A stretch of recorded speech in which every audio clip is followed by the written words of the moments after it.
모르면 안 되는 사실이라는 제목으로 오늘 주신 말씀 전하겠습니다. 두 명의 군인이 있었습니다. 선임과 후임 사이였는데 이 둘은 군대에 있으면서 함께 군 교회에서 신앙생활을 하며 서로 의지하는 사이였습니다. 어느덧 시간이 흘러서 한 명이 먼저 전역을 하게 되어 사회에 나가게 되었습니다. 먼저 사회에 나간 친구가 아직 군대에 있는 후임을 만나러 갔습니다. 여름의 무더위 속에서 나라를 지키면서 얼굴이 검게 타고 살이 좀 빠져있는 듯한 후임의 모습을 보니 마음이 미어지는 것 같아서 피자도 시켜주고 치킨도 시켜주며 이런 말을 했습니다. 언제든 마음이 어렵거나 힘들면 연락해. 내가 일이 바빠서 바로 못 갈 수는 있지만 귀찮아서 널 찾아오지 않는 일은 없을 거야. 너무 멋있지 않습니까? 제가 했던 말입니다. 이 말을 들은 제 후임의 눈빛을 아직도 잊을 수가 없습니다. 아는 형이 힘들 때 찾아와서 피자와 치킨을 사주겠다고 말해도 큰 감격을 받았습니다. 그런데 이제부터 사도 바울이 우리에게 전해준 말을 듣게 된다면 우리는 더 큰 감격을 받게 될 것입니다. 그리고 우리가 바로 이런 존재였구나 하는 큰 감동 역시 받게 되실 것입니다. 궁극적으로 오늘 말씀을 통하여 우리의 신앙생활이 이전과 다르기를 소원합니다. 로마서 4장을 통해서 아브라함이 믿음으로 인해 하나님으로부터 의롭게 여김을 받았음을 우리가 보았습니다. 오늘 5장 1절을 보면 그러므로라고 시작됩니다. 아브라함과 다윗의 믿음으로 의롭게 함을 받았다는 놀라운 사실이 예수 그리스도의 십자가의 사건을 통하여 우리에게 확증이 되었습니다. 그러므로 우리가 믿음으로 의롭다 함을 받게 됩니다. 우리가 의롭게 되었다라는 것이 우리에게 무슨 유익이 있을까요? 세 가지를 확인할 수 있는데요.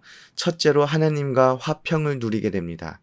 하나님과 화평을 누리게 되었다라는 말은 우리가 세상이 아무리 힘겹고 어려워도 하나님께서 주시는 평강과 평화를 경험하게 되었다라는 의미가 아닙니다. 하나님과 화평을 누리게 되었다라는 말은 하나님과 우리의 적대적인 관계가 끝이 났다라는 것을 의미합니다.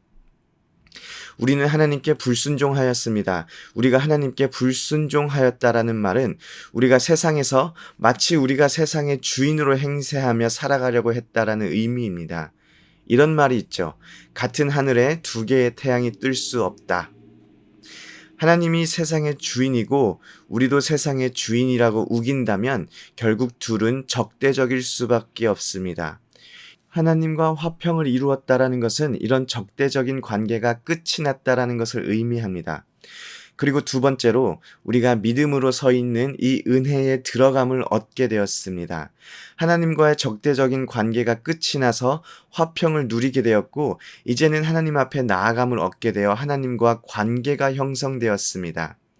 하나님과 남남이 아니라 하나님과 관계를 가지며 살아가게 되었습니다. 그리고 마지막으로 하나님의 영광을 바라고 즐거워하게 되었습니다. 이 의미는 장차 있을 하나님의 영광에 우리가 참여하게 되었고 그 소망을 가지고 살아가게 되었다라는 의미입니다. 우리가 하나님으로부터 예수 그리스도로 말미암아 의롭다 함을 얻게 되므로 불순종으로부터 인한 과거의 문제가 해결되고 현재 하나님과 관계를 맺으며 살아가게 되며 그리고 미래 장차 하나님의 영광이 임할 때 그 영광에 참여하게 되는 삶을 우리가 살아가게 되었습니다. 그런데 이뿐만이 아닙니다. 우리의 상황이 어려워지고 우리가 감당할 수 없는 듯한 어려움이 찾아올 때에도 우리 의로움을 입은 사람들의 삶은 다른 사람들의 삶과 같지 않습니다. 사도 바울은 3절과 4절에 환난 중에서도 즐거워하나니 이는 환난은 인내를 인내는 연단을 연단은 소망을 이루는 줄 알미로다 라고 말하고 있습니다. 사실 많이 들어본 말씀 아닙니까? 또 많은 위로를 받는 말씀 아닙니까? 그런데 솔직하게 질문해 보겠습니다. 여러분, 환난이 찾아오면 즐거우십니까? 내가 감당할 수 없는 어려움과 아픔이 나의 삶을 덮칠 때에 즐거우십니까? 주변에 환난을 경험하고 있는 사람이 있으면 좋겠다라는 생각이 들면서 부러우십니까? 그렇지 않죠. 사실 환난에는 즐거움이 없습니다. 환난 자체에는 즐거울 수 없습니다. 그런데 사도 바울은 우리가 환난 중에서도 즐거워한다고 말을 합니다. 사도 바울은 크리스찬이라면 환난을 즐길 줄 알아야 한다고 말하고 있는 것일까요? 만약 그렇다면 이 얼마나 무책임한 말입니까? 사도 바울은 환난을 즐기라고 말하고 있지 않습니다.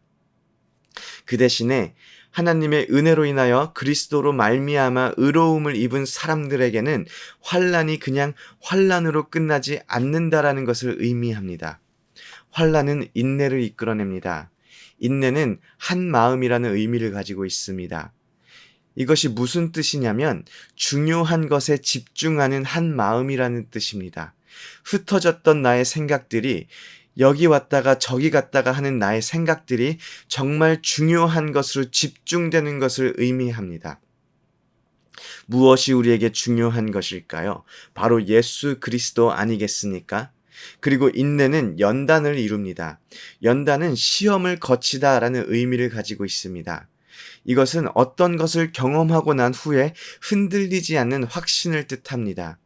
이제까지 삶을 돌아보시면서 어려움을 경험할 때마다 순간순간 개입하시는 하나님을 경험하고 나면 그 다음 어려운 일이 찾아와도 예전과 같이 흔들리지 않습니다. 그런데 인내가 없이는 연단도 없습니다. 마지막으로 연단은 소망을 이룹니다. 이 소망은 막연한 기대가 아니라 희망으로 채워진 확신입니다. 이 소망은 장차 있을 하나님의 영광에 대한 소망입니다. 그리고 이 소망의 증거가 바로 우리를 향한 하나님의 사랑입니다. 5절을 보면 성령으로 하나님의 사랑이 우리 마음에 부은 바 됐다고 말합니다. 그리고 6절을 보면 우리가 아직 연약할 때 약속대로 그리스도께서 경건하지 않은 자를 위해 죽으셨다고 기록되어 있습니다. 그리고 8절을 보면 우리가 아직 죄인 되었을 때에 그리스도께서 우리를 위하여 죽으심으로 하나님의 사랑을 확증하였다고 말하고 있습니다. 연약한 자, 경건하지 않은 자, 죄인, 모두 누구를 가리키는 말입니까? 바로 우리입니다. 예수 그리스도께서 연약하고 경건하지 않고 죄인된 우리를 위하여, 그리고 10절을 보면 심지어 우리를 원수라고까지 이야기합니다. 그런 우리를 위해서 죽으셨습니다. 제가 곰곰이 생각해 봤습니다. 나는 누구까지 대신해서 죽을 수 있을까? 제가 예전에 섬겼던 교회에서 청년들과 계곡으로 여행을 갔던 적이 있는데 청년 중에 한 명이 물에 떠내려가면서 전도사님 하고 부르는 것입니다. 저는 수영을 잘 하지 못하고 물을 무서워하는데 일단 뛰어들었습니다. 그런데 그 친구는 곧 웃으면서 수영을 하며 밖으로 나갔습니다. 저는 무릎 다 까지고 멍이 들어서 겨우겨우 기어 나왔습니다. 전도사님이라고 부르는 소리 때문에 그 청년을 구하기 위해서 물속으로 뛰어든 것은 완전히 우발적인 일이지 제가 조금이라도 이성을 가지고 생각했다면 그런 일을 절대 하지 않았을 것입니다. 그런데 저와 원수된 자를 위해서 그런 일을 한다라는 것은 정말 말도 되지 않습니다. 예수님께서는 우발적으로 연약한 자, 경건하지 않은 자, 죄인, 그리고 원수인 우리를 위해서 죽으신 것이 아닙니다. 6절을 보면 기약대로라는 말이 있습니다. 약속하신 대로라는 뜻입니다. 예수 그리스도께서 목숨을 던져서 우리를 의롭게 하신 것은, 하나님과 끊어진 관계를 이어주신 것은 예수님께서 얼떨결에 하신 일이 아닙니다. 이미 계획되어 있었고 약속되었던 일입니다. 그리고 그것이야말로 우리를 향한 하나님의 사랑입니다. 우리가 원수일 때 예수 그리스도의 십자가의 피로 우리를 의롭게 하셨다면 원수가 아닌 친구이며 자녀이며 하나님의 백성된 우리를 하나님께서 어떻게 하시겠습니까? 끝까지 우리를 구원해내실 것 아니겠습니까? 우리가 원수일 때에 그의 아들을 죽이심으로 우리를 화목하게 된 자로 만드신 하나님께서 지금 화목자인 우리를 마지막까지 우리를 구원하시고 지키실 것입니다. 그리고 하나님의 구원에는 실패가 없습니다. 우리는 이런 존재입니다. 얼마 전까지 저를 괴롭히던 생각이 있었습니다. 넌 잘하는 게 뭐야? 넌 할 수 있는 게 뭐야? 믿을 수 없으시겠지만 이런 생각들로 저 스스로 초라하다 생각하고 스스로 가치가 없다고 생각했던 적이 있었습니다. 오늘 로마서의 말씀은 그런 생각을 했던 저에게 제가 얼마나 하나님께 소중한 사람이고 또 하나님께서 끝까지 저를 포기하지 않겠다는 속삭임으로 들려집니다. 오렌지 한인교회 모든 성도님들이 이와 같은 하나님의 음성이 들려지기를 원합니다. 스스로 초라하고 스스로 부족하고 내 주위에 아무도 없다 생각될 때에 하나님께서 보여주신 사랑이 귓가에 들려지는, 마음속에 떠오르는 하루를 보내기를 소원합니다. 아멘.